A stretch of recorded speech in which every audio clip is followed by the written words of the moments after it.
Okay, now this is a video that I said I was going to make last year, and now I've finally gotten around to it. We all know that cartoon theories are lies. I mean, come on, the first wave of cartoon theories were basically slander. So, to prove how you can draw parallels to anything, I have come up with my own top 10 list of fake cartoon theories. Now, I'm going to say throughout the video that I don't believe any of these. I'm just making them up to show how you can draw parallels to anything, and I will be judging them on plausibility. In other words, they're going to be ranked on how likely they are to be true. So anyways, let's start the countdown. Okay, in season 20, episode Member Berries, season premiere, the girls' volleyball team are protesting a troll that was harassing them, and they all assume that it's Cartman, who says that he had turned over a new leaf. Well, this is the kind of thing that would be straight up his alley. He actually was not the one causing this.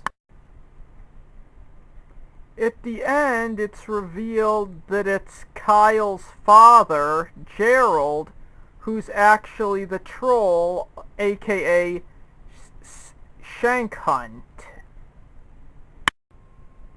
Apparently, the stuff that Shank Hunt, aka Gerald, said online were so painful that it got Wendy so riled up that she rallies all the girls to essentially break up with their boyfriends, who had nothing to do with this, mind you,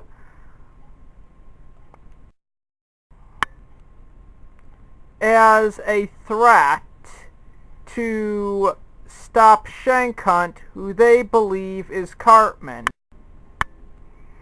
If you've seen the episode, then you know that they smash all of Cartman's stuff to keep him off the internet, but since Cartman is not Shank Hunt, or Skank Hunt, he is, well, the troll is all over the internet.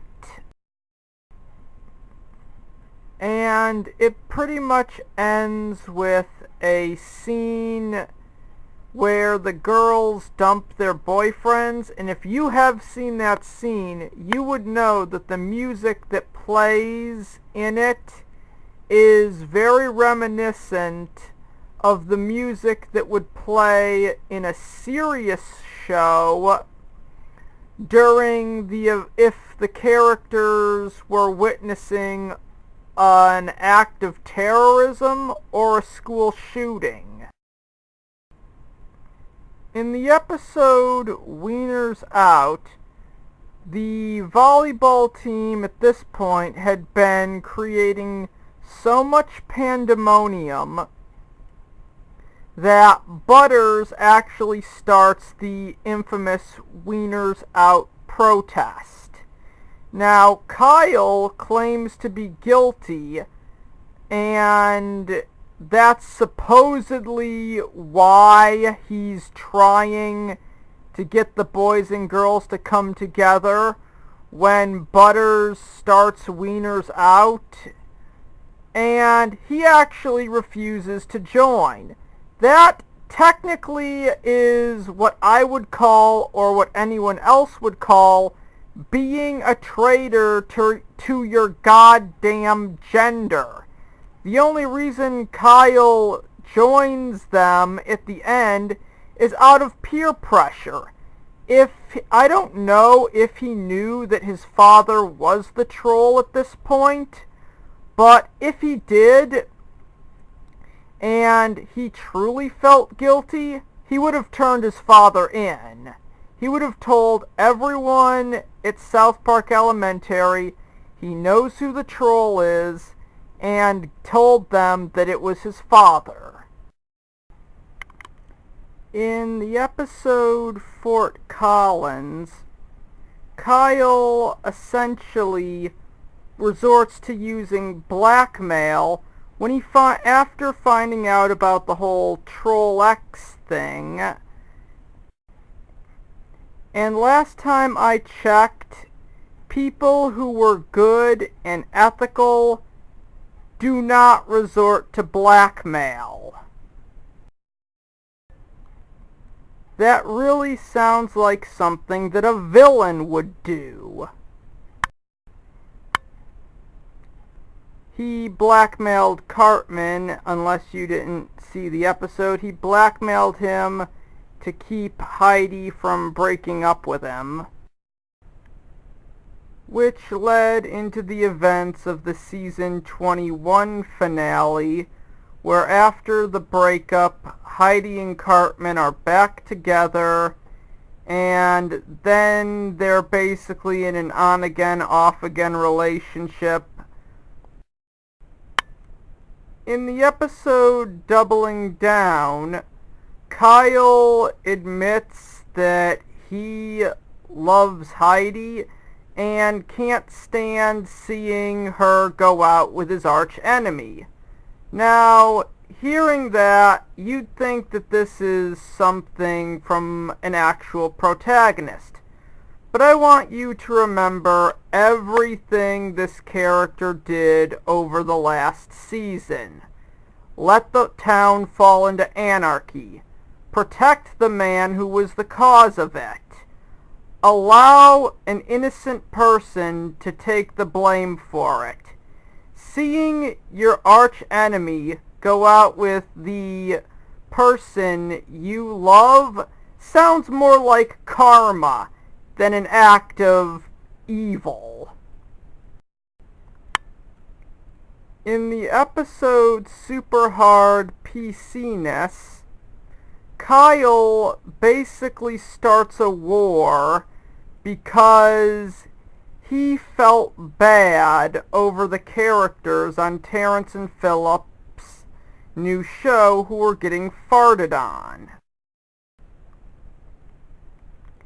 And it pretty much ends with Kyle losing his baby brother. His adopted baby brother Ike, who he used to kick repeatedly, has finally left. I'm pretty sure that, to an extent, this might have had something to do with Kyle, and not so much his jackass behavior as of late, or insane protests. And for all of you idiots out there who want to say, oh, South Park has no continuity, South Park's not canon, nothing is. Well, in the season finale of season 21, Splattery Tomatoes, they actually go to the cabin where they smashed all of Cartman's stuff to keep him off the internet. Therefore, everything in season 20 is canon. Cartman and Heidi do break up, and it was an abusive relationship, but that doesn't absolve Kyle or Wendy for what they did. And here's something interesting. Kyle in season 20 got a redemption arc. He did not get a redemption arc this season, and Wendy never got one. So, please allow me to introduce South Park's permanent rogues gallery of villains who aren't going anywhere. 1. Eric Cartman. 2. PC Principal. 3. Kyle Broflowski. And 4. Wendy. Mighty Magiswords is only a video game. According to this fake theory that I made up and don't believe in any way, Vamber and Prohias are just two kids playing a video game, and a lot of the episodes are just them projecting their imaginations onto the environment. For instance, Princess Zanji is actually their babysitter who plays along with their games and would sometimes give them quests as the means to keep them occupied. Officer Zidane Floridor, I probably butchered that one, is Zanji's boyfriend, who thinks he's real funny when he actually isn't, and this is how Vamber and Prohias see him when they project their imagination onto him. Witchy Simone is actually their friend, who's a little out of control, and in their fantasy, Vamber and Prohias would translate this to her being nuts, as seen in the show. The episode Sibling Sorcery could have easily just been Vamber and Prohias imagining things, or at least them projecting their imagination about Simone being upset that her younger sister gets better grades than her. Norval is actually just a boy in their class who has a crush on Vamber. And characters like Phil and Which Way could either be internet trolls or just school bullies who harass and or pick on Vamber and Prohias. Characters such as Manfish the Fishman, Hoppus, and King Rextifer are actually just characters from the Mighty Magiswords video game that Vamber and Prohias throw in because they're such fans of the game. Same theory logic also applies to Broccoli Punch and Veronica Victorious, as well as Piggy Pie Jones. And Grupp is their dog. Loud House Asylum Theory. Another fake cartoon theory that I made up says that Lincoln Loud is not the girl's brother. He's their therapist, and they're not actually little or teenage girls. They're all adult women who have been committed to an insane asylum.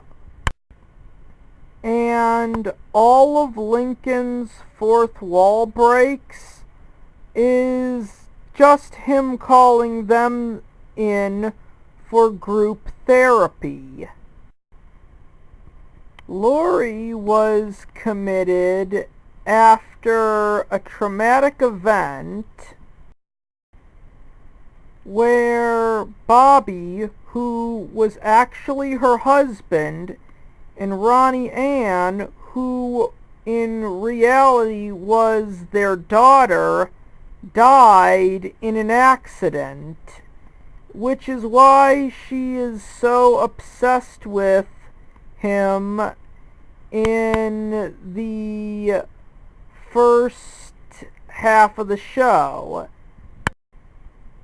Them moving away could easily be seen as her insanity interpreting how her husband and daughter died. Despite not being actually insane, Lenny is actually just mentally handicapped and is too stupid to figure out fantasy and the other's delusion. So she takes what they say about them all being a family at face value.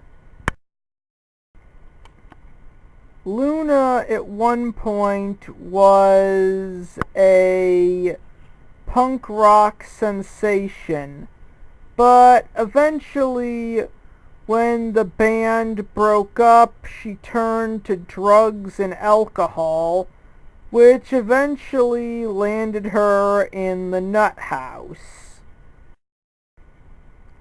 In the past, Luann dressed up like a clown and killed a bunch of people.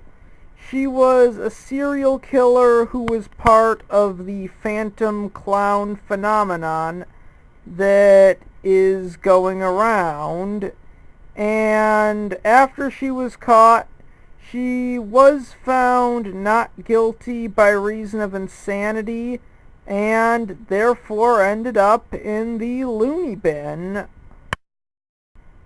Lynn was actually a man who was going to get a transgender operation but couldn't afford it.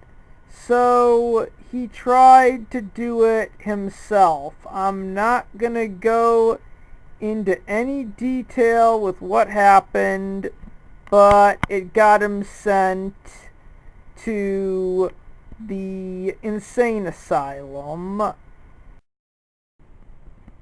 Lucy was committed to the insane asylum because of her losing battle with depression. Lola, Lana, and Lily are all just one woman with multiple personality disorder. Lisa was a scientist until her experiments kind of crossed over into Dr. Frankenstein territory. People may have gotten hurt, and she was then committed to the nut house.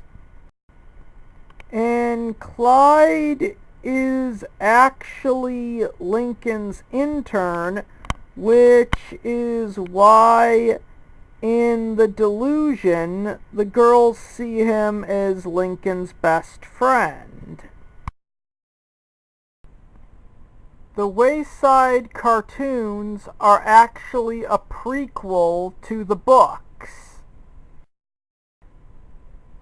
Okay, this one may not have a lot of evidence, but I'm going with it. Well, if any of you read the books, you'd know that Todd, his thing was that he'd get in trouble 3 times and get sent home early.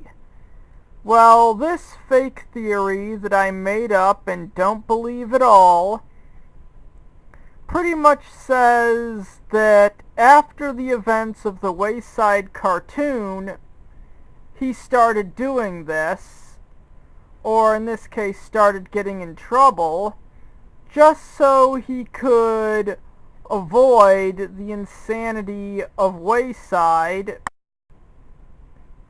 and to avoid getting punched by Maurecia. Hell, if I went to Wayside when I was a kid, I'd actually be trying to break out. Pull the fire alarm, take a crowbar and smash the door open, escape through the vents, you name it.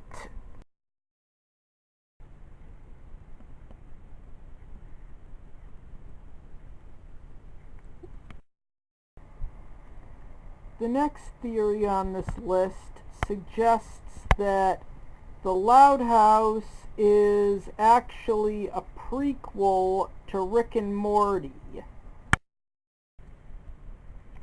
The Loud House is definitely a show about a boy who lives in an abusive environment. And although Lincoln Loud loves his sisters and will do whatever it takes to make them happy, even sacrificing his own happiness for theirs, everyone has their breaking point. And this theory says that when Lincoln went through his breaking point, he was most likely an adult. So also, around this time, Lincoln was already married and had a baby girl.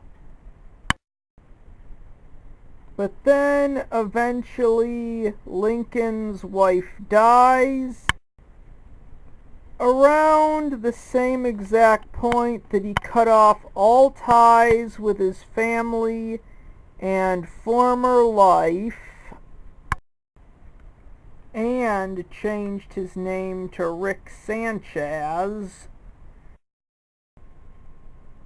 Alien things happen, and that leads Lincoln Loud on the path to becoming Rick C-137, the idealized version of Rick as seen in the events of Rick and Morty. Then, about 70 or so some odd years pass, Lincoln/Rick returns to his daughter Beth and her family, and then the first season of Rick and Morty happens. Shadowy figure is actually a grown. Although I don't believe this one, it actually has a lot of weight behind it, where I actually...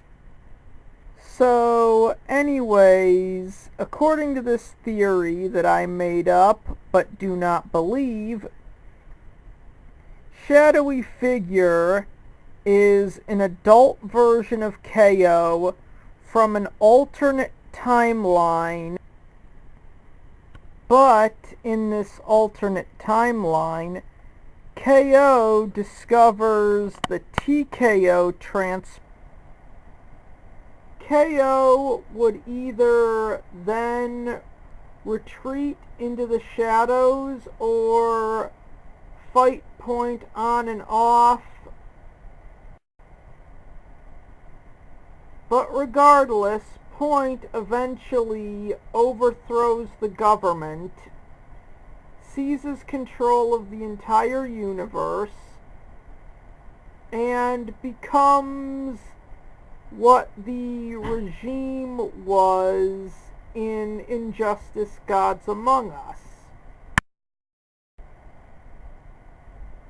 Not wanting to put his mother or Dendi in any danger, future KO, becomes shadowy figure. Someone that Point both can't ignore, but at the same time can't capture.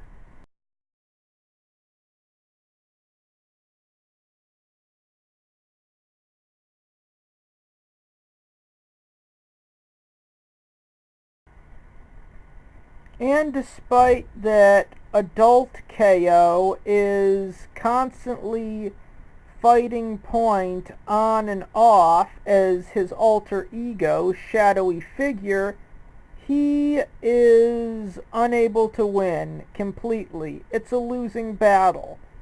So he does the only thing he can do. See to it that his past self gets the TKO transformation before Point destroys Gar's bodega and kills Mr. Gar, Rad, and Enid.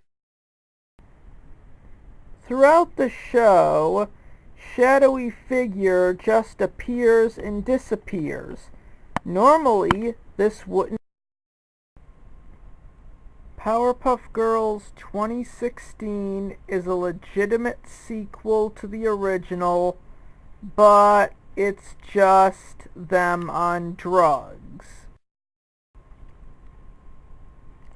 We all know that this show came to an end, and here's pretty much the theory behind what I just said. After this came to an end,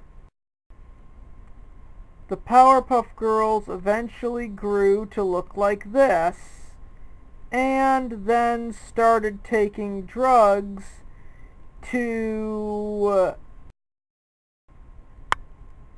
in a sense, relive their glory days as superheroes. And that led to this, in a nutshell. In a nutshell, the drugs led to this abomination.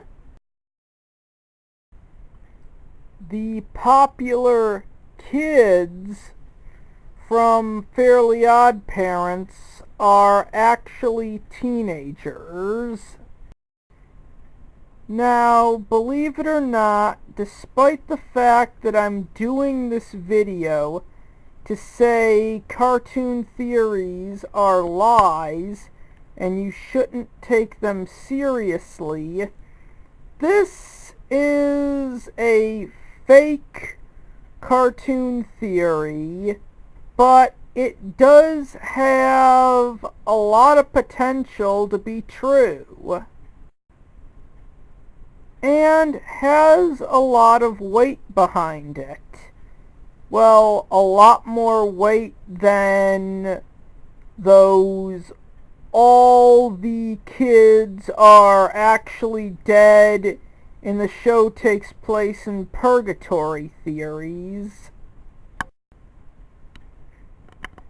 For instance, take a look at our main character, Timmy Turner, and Chad, one of the popular boys. As you can see, there is a pretty big, well, not pretty big, but there is a difference in their height and weight. I mean, come on, Chad is almost twice as large as Timmy. And you know what I said before about the height thing kind of playing into it? Well, it becomes even more evident when you compare Tootie to Trixie Tang, because the blue line represents how tall each one of them is without the hairstyles being thrown in for added height. The red, this represents height with the hairstyles. And as you can see, Trixie Tang is bigger than Tootie even without the hair to add height and or weight. I assume that these characters are either 13 or 14 years old at least. Well, if you're wondering why they're still in 4th and 5th grade, even though they themselves would at least be 14 years old, well, I can only assume it's because they've been constantly getting... Well, if you're wondering why they're still in 4th or 5th grade, either one, despite the fact that these characters are around 14 years old at most by this theory, it's because they've constantly been getting held back. Their parents are rich, so they don't really see them ever needing to work because they have their family fortunes that can provide for them. And so you can really assume that their parents know that they're stupid and know that their offspring won't amount to anything, so they just gather up as much money as possible to support said offspring, while allowing them to keep failing elementary school over and over again. And Veronica herself is the strongest piece of evidence supporting this theory. We never get an in-universe reason as to why she acts like a teenager and has a freaking cheerleader persona when she's in elementary school. She doesn't have an older sister who she's trying to emulate. Yeah, so for all we know, this theory might actually work. For all we know, Butch Hartman could see this video and declare this theory is canon. Butch Hartman based Trixie Tang off of Wendy Testaberger from South Park. Now, if you've seen the episode Sexism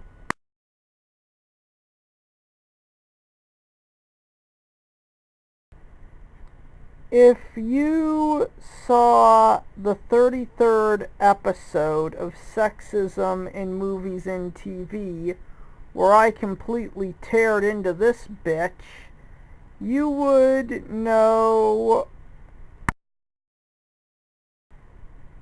that she has a lot in common with this bitch, to the point where they're almost that she has a lot in common with this bitch, to the point where they're almost the Wendy has dated 3 out of the 4 main boys.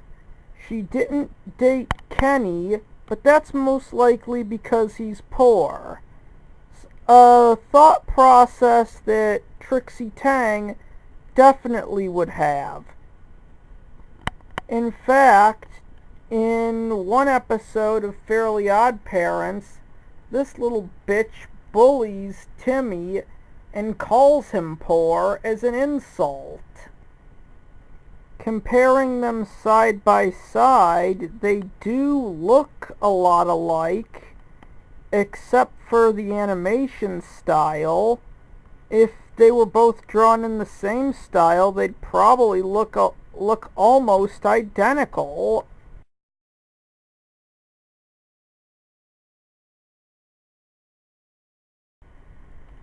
And since in the special Channel Chasers, not only did Butch Hartman just reference The Simpsons, but pretty much all of Springfield itself,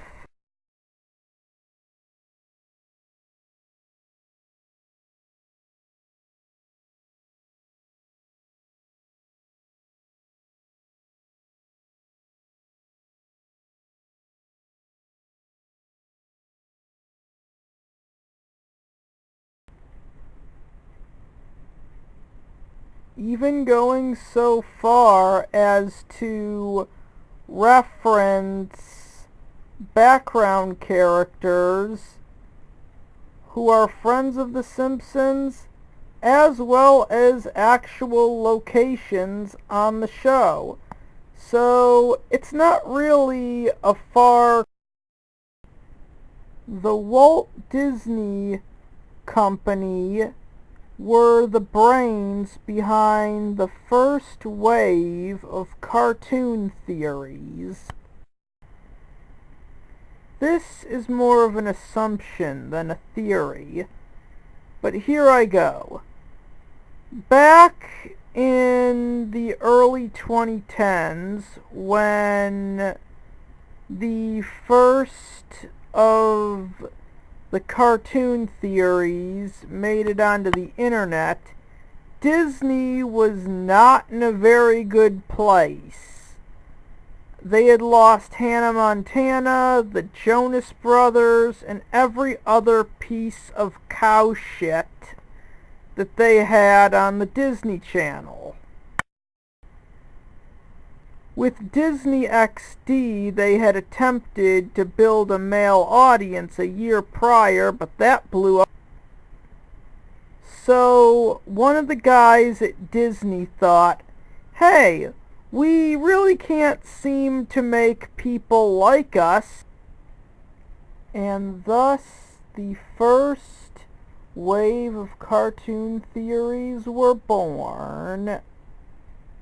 You gotta remember that at the core, the first wave of cartoon theories were essentially nothing but slander.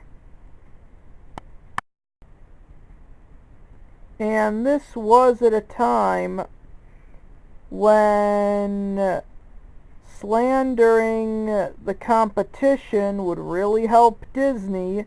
And we all know that Disney will do anything to make a buck.